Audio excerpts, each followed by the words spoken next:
ભાજપની મદદથી જ મને જીત મળી છે અને ભાજપનો આભાર આ શબ્દો છે વિસાવદરના ધારાસભ્ય ગોપાલ ઇટાલિયાના અને તેમના આ નિવેદને ભાજપમાં સન્નાટો વ્યાપી દીધો છે। શું કહ્યું છે ગોપાલ ઇટાલિયાએ અને શું છે મામલો, તેને લઈને વાત કરવી છે।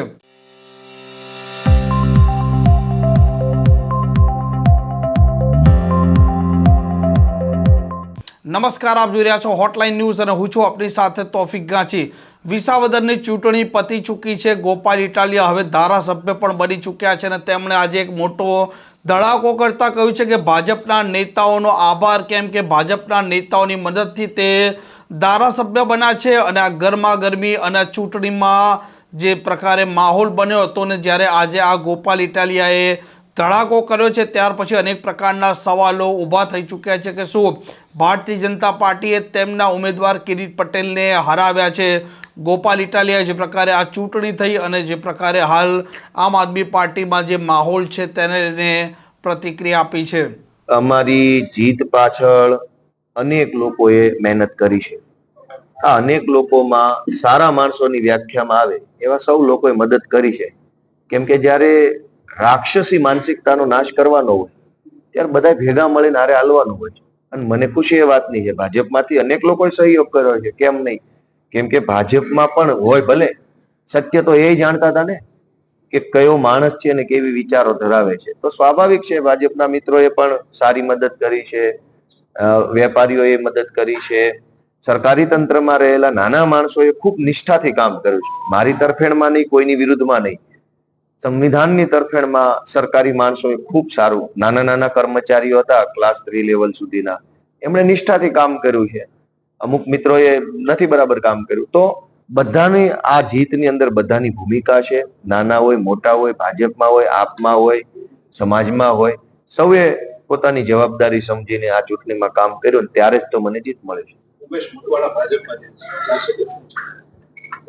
ઉમેશ મકવાણા બાબતે મારે CR પાટીલને એક ચેલેન્જ આપવાની છે। ગુજરાતમાં ધારાસભ્યો તોડવા ફોડવાની દુકાન CR પાટીલ ચલાવે છે।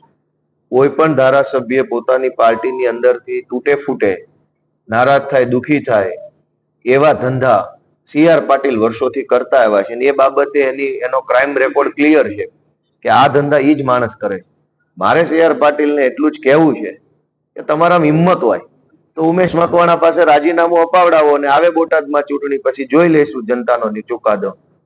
ઉમેશ મકવાણાના ખભા ઉપર બંદૂક રાખી અને CR પાટીલ પોતાનો ગુસ્સો ઉતારે છે।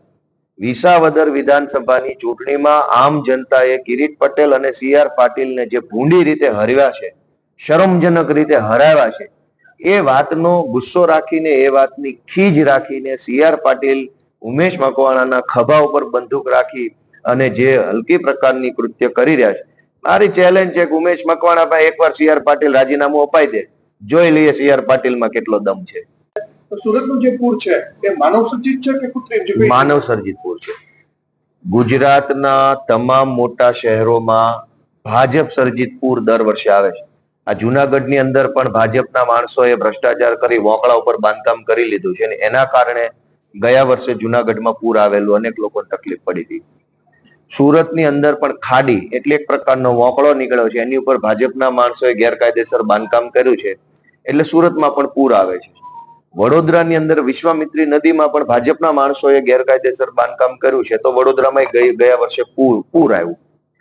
અંકલેશ્વરની અંદર પણ પૂર આવેલું। જ્યાં જ્યાં પૂર આવે છે એ તમામ પૂર ભાજપ સર્જિત પૂર છે। ભાજપના માણસોએ ગેરકાયદેસર બાંધકામો કર્યા છે, ભાજપના માણસોએ ભ્રષ્ટાચાર કર્યો છે અને એના કારણે પૂર આવે છે। નહીતર તમે જુઓ કે શહેરોમાં જ પૂર કેમ આવે છે? વરસાદ બહુ આવે છે, બહુ પાણી આવે છે તો ગામડામાં પૂર આવવું જોઈએ, ગામડામાં પૂર નથી આવતા। પૂર માત્ર શહેરોમાં આવે છે, એનું એકમાત્ર કારણ છે ભાજપના લોકોએ ગળાડૂબ ભ્રષ્ટાચાર કર્યો છે અને ભ્રષ્ટાચારના કારણે પાણીના નિકાલની વ્યવસ્થા અટવાઈ ગઈ છે અને એના કારણે પૂર આવે છે। સુરતમાં હમણાં ખાડી પૂર આવ્યું છે અને સુરતમાં દર વર્ષે આવું પૂર આવે છે। પૂરની અંદર અનેક નાના નાના મધ્યમ ગરીબ પરિવારના લોકોને તકલીફો પડે છે। વર્ષોથી સુરતમાં સાંસદ, ધારાસભ્ય અને મહાનગરપાલિકા ત્રણેય લેવલ ઉપર ભાજપની સરકાર છે, વર્ષોથી 35-40 વર્ષથી સળંગ। આમ છતાંય જો જનતાએ દર વર્ષે આવા કુદરતી પ્રકોપનો ભોગ બનવું પડતું હોય, સરકાર પાસે કોઈ વ્યવસ્થા ન હોય, સરકાર પાસે કોઈ આગોતરું આયોજન ન હોય, ભાજપના માણસોને કઈ ફરક ન પડતો હોય, તો એ ખૂબ જ દુર્ભાગ્યની બાબત છે, ખૂબ જ ચિંતાની બાબત છે. ગુજરાતમાંથી સૌથી પહેલા આમ આદમી પાર્ટીને ચર્ચામાં લાવવાનું, આમ આદમી પાર્ટીને ચિત્રમાં લાવવાનું કામ સુરતની જનતાએ કર્યું છે. સૌથી પહેલા 2020 ની અંદર સુરતથી 27 જેટલા કોર્પોરેટરોને જીતાડી અને સુરતની જનતાએ આમ આદમી પાર્ટીને એક પ્લેટફોર્મ આપ્યું, એક રસ્તો કરી આપ્યો. એટલે આમ આદમી પાર્ટી સુરતની જનતાની પણ ખૂબ ખૂબ આભારી છે. અમને આમ આદમી પાર્ટીને સુરતથી પ્રેમ મળ્યો છે અને આજે સુરતની જનતા મુશ્કેલીમાં છે ત્યારે મેં નિર્ણય કર્યો છે કે હું કાલે સુરત જઈશ અને પૂર આવ્યું છે એ પૂરગ્રસ્ત જે પીડિત વ્યક્તિઓ છે, લોકો છે, એમની મુલાકાત કરીશ. આ પૂર પીડિત પરિવારો સાથે ચર્ચા કરીશ. એ સમગ્ર વિસ્તારોમાં અમારા કાર્યકર્તાઓની ટીમ સાથે હું જઈશ અને સુરતની જનતાને અત્યારે આ મુશ્કેલ સમયમાં જ્યારે પાર્ટીના સાથની જરૂર છે, પાર્ટીના સહયોગની જરૂર છે, ત્યારે અમે બધા જ જનતા સાથે ઉભા રહેવા માટે હું અને અમારી ટીમમાંથી ઈશુદાનભાઈ સહિતના બધા લોકો કાલે સુરત જવાના છીએ. આ સિવાય ત્યાં કતારગામ વિસ્તારમાં ટાઉન પ્લાનિંગ ટીપીને લઈને એક બહુ મોટી લડાઈ ચાલી રહી છે. અનેક પરિવારો બેઘર થઈ જાય એ હદે સરકારી તંત્ર ત્યાં લોકો ઉપર દબાણ કરી રહ્યું છે. તો ત્યાં પણ પીડિત પરિવારોની મુલાકાત લેવા માટે હું આવતીકાલે સુરત જવાનો છું.